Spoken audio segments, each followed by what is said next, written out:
Ang sambingay mahitungod sa kambira.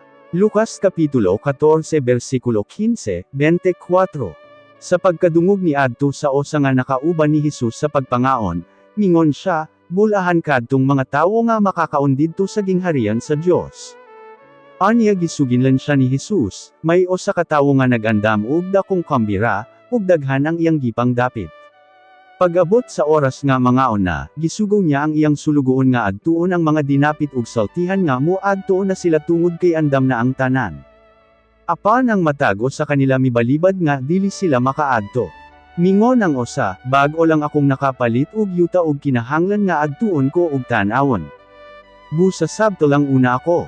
Mingon pagayod ang osa, dili ako makaadto tungod kay bag-o lang akong nakapalit og napulo ka baka og sulayan ko na kon maayo bang idaro. Busa sabto lang una ako. Mingon pagayod ang osa, bag-o lang akong gikasal, busa dili ako makaadto. Pagkahuman, mibalik ang sulugoon sa iyang agalon ug gisultihan niya kinikon nga nung dili sila makaadto. Pagkadungog sa agalon nasuko siya.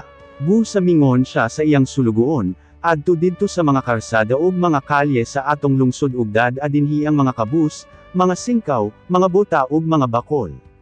Sa dihang nahimo nakadto sa sulugoon, mingon siya sa iyang agalon, Sir, natuman ko na ang imong sugo, apan may bakante pagayod sa kananan. Busa mingon ang agalon kanya, adto didto sa mga dalan sa gawas sa lungsod ug pog sa ang mga tawo nga imong makita nga moanhi dinhi aron mapuno ang akong balay. Saltihan ko kamo sa tinuod nga walay bisan o sa kanila ni adtong una kong gidapit nga makatilaw sa akong giandam nga pagkaon.